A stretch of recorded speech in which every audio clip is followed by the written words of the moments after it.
Hello and welcome to the channel, Darren here. So I'm talking about Ivan Toney, Brentford's top striker. He's 27 years old and he's made 28 Premier League appearances this season, scoring 18 goals and making 4 assists, meaning only Erling, Haaland and Harry Kane have scored more goals than he has. Other appearances made this season are in the EFL Cup, with 1 goal and 1 assist. So that means he's got a goal ratio of 1 goal in every 140 minutes or 1 goal in every 1.5 games. That means he's got 3 more goals than Marcus Rashford in the Premier League, having played 1 less game. Now, according to Transfer Market, he's currently predicted to be worth around £50 million. Now, I know that some will want to compare him with Marcus Rashford, but I don't think that's worth doing. Why? Because 1, Marcus Rashford isn't a striker. 2, Rashford has played more games than Toney, so had more opportunities to score goals. And then 3, Ten Hag wants a striker to play in the same side as Rashford, not replace him. So think, Ivan Toney's a proven goal scorer. And what would he do for United? I mean, alongside Rashford, Bruno, Casemiro, Anthony, he could really go on leaps and bounds. So he'd be playing with better players. I think he could score 25 plus goals and potentially cost half as much as Harry Kane. Not also to mention that he's a couple of years younger than Kane. And if you think about it, in a transfer window when Ten Hag, well, we're talking about the Glazers again. So the Glazers, they're obviously in for a 3rd round of bidding, and that'll mean that they're most likely, unless things move rapidly from here, but we know that they don't want these new 3rd round of bids to come until the end of April. Then they're going to mull over them in May, which gets us into June anyway, and possibly the transfer window opens. So with all that in mind, it's highly likely that Ten Hag will have either no budget, like January, absolutely no budget, and have to rely on loanees, or he could have, and this is the figure that's being touted round everywhere, £100 million. So yeah, he could spend £100 million on signing Harry Kane. That's assuming that Daniel Levy and Tottenham take an initial £100 million bid. They go, yeah, okay, we'll have take your first bid. Thanks, bye Harry. No, I just don't think so, because they covet him. They want him to stay, They want him to stay at Tottenham because he's their proven goal scorer. Why would you want your proven goal scorer to go? No club, no fan wants their proven goal scorer to leave a club. So, 100 million at least, I'd say. 100 million at least. And what does that mean for Ten Hag's budget? Well, it basically means he's got to have 100 million. They've got to accept, Tottenham have got to accept 100 million. Or Kane's out of the question anyway. So, I'm looking at what can he do? What could he possibly do with £100 million? What could he do with it? And if you look at Ivan Toney and the things that I've mentioned already, he's a proven goal scorer. 19 goals this season. 1 outside the Prem, 18 in the Prem. Which basically means he'd be a great signing for £50 million.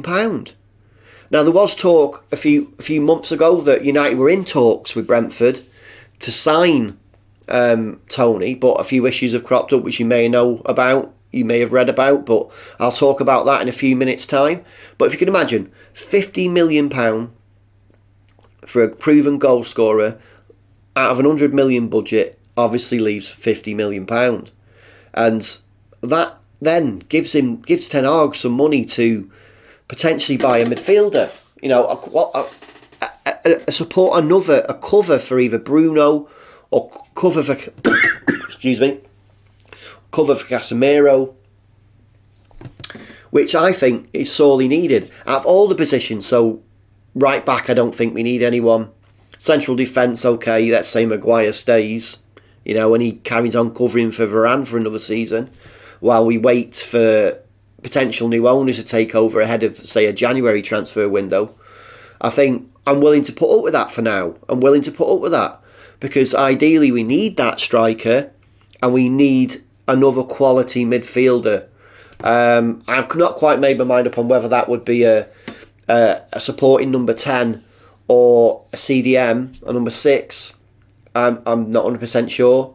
And with 50 million, you're going to be looking at purchasing someone who's up and coming, not a ready-made player. You know, you won't get a world-class player or I don't know what you'd call it, that level below world-class, you know, good, great player for 50 million. Unless, obviously, Ten Hag's got some connections in the Eredivisie and he knows of someone. But I think we're relying too much on Dutch players. What do you think? Please let me know in the comments below. Back to Ivan Toney. That he finished his first season as a top scorer in the Championship. So let's go back. Let's rewind. So he joined Brentford from Peterborough in 2020. And he finished his first season as the top scorer at Brentford and helping them that season to get into the Premier League. So they're in the Championship. He helped them win promotion to the Premier League. And since then, in the 2 seasons since Brentford have come up to the Prem, he's scored more than 10 goals every season. So he's hit double figures basically each in the last 2 seasons. And he's also had his first international call-up. So the England manager called him up ahead of the UEFA Nations League double-header that happened recently. So my point in talking about Ivan Toney really is less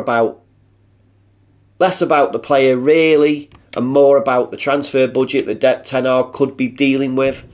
I mean, it's going to be significantly less with Glazers at the club, which I've already mentioned. And, you know, and also, this is talking without Ten Hag selling anyone. You know, United haven't been particularly renowned of selling players on. There's a lot of dead weight at United, and there's talk of anywhere between 3, 5 and 15 players going out, United wanting between 3, 5 and 15 players to leave the club this summer. But